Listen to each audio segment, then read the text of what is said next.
মধ্যে থেকে অনেক রক্ত যোদ্ধারা রক্ত দিয়েছেন, আজকের এই রক্তদান শিবিরকে সাফল্যের উচ্চ শিখরে নিয়ে যেতে সহযোগিতা করেছে।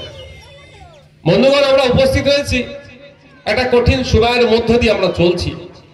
একদিকে সাম্প্রদায়িক রাজনীতি করার জন্য বিজেপি যেভাবে বাংলার মাটিকে বিষিয়ে তোলার চেষ্টা করছে, ঠিক সেই সুযোগে তৃণমূল কংগ্রেসের যারা দুর্নীতি করছে, দুর্নীতিকে ঢাকা দেওয়ার জন্য বিজেপির এই বক্তব্যকে তারা সবসময় সামনে এনে মুসলমানদেরকে, দলিতদেরকে, আদিবাসীদেরকে ভয় পাইয়ে তাদের ভোটটা শুধুমাত্র লুটে নিচ্ছে।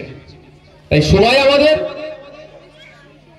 চোখ কান খোলা রাখতে হবে। তাহলে আমি বক্তব্য শেষ করে চলে যাবো ভাই,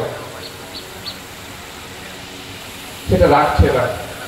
যাদেরকে জেলের মধ্যে রাখা দরকার তাদেরকে ছেড়ে রেখেছে, কারণ ওরা যদি জেলের বাইরে, জেলের ভিতরে থাকে, হিন্দু মুসলমানের লড়াইটা কারা লাগাবে?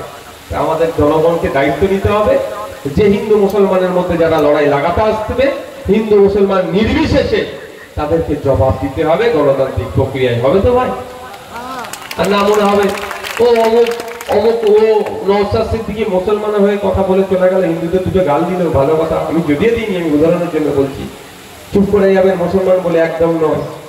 আর কেউ বলবে শুভেন্দু অধিকারী এসে মুসলমানদের দুটো বাজে কথা বলে চলে গেল, আমি হিন্দু, আমার ভালো লাগছে, একদম নয়। ও শুভেন্দু অধিকারী নওশাদ সিদ্দিকী দেখবেন ধান্দাবাজি করছে নিজের ক্ষমতায় টিকে থাকার জন্য, নিজের দল বাড়ানোর জন্য। আপনাদের হিন্দু মুসলমান ঐক্যবদ্ধ হয়ে যারা ধর্মকে নিয়ে খিল্লি করবে, ধর্মের বিরুদ্ধে কথা বলবে, ধর্মে লাগিয়ে দেওয়ার চেষ্টা করবে, তাদের বিরুদ্ধে আমাদের লড়াই করতে হবে। বন্ধুগণ, আজকে তিনটে বিষয় নিয়ে আজকে আলোচনা।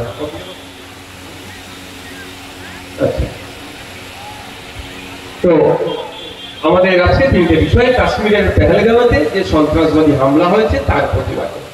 এই প্রতিবাদে আমরা অনেক আগেই বলেছি যে সন্ত্রাসবাদী হামলা হয়েছে, এর বিরুদ্ধে আমাদের দেশ যে ব্যবস্থা নেবে আমরা সেটাই সমর্থন করব। শুধু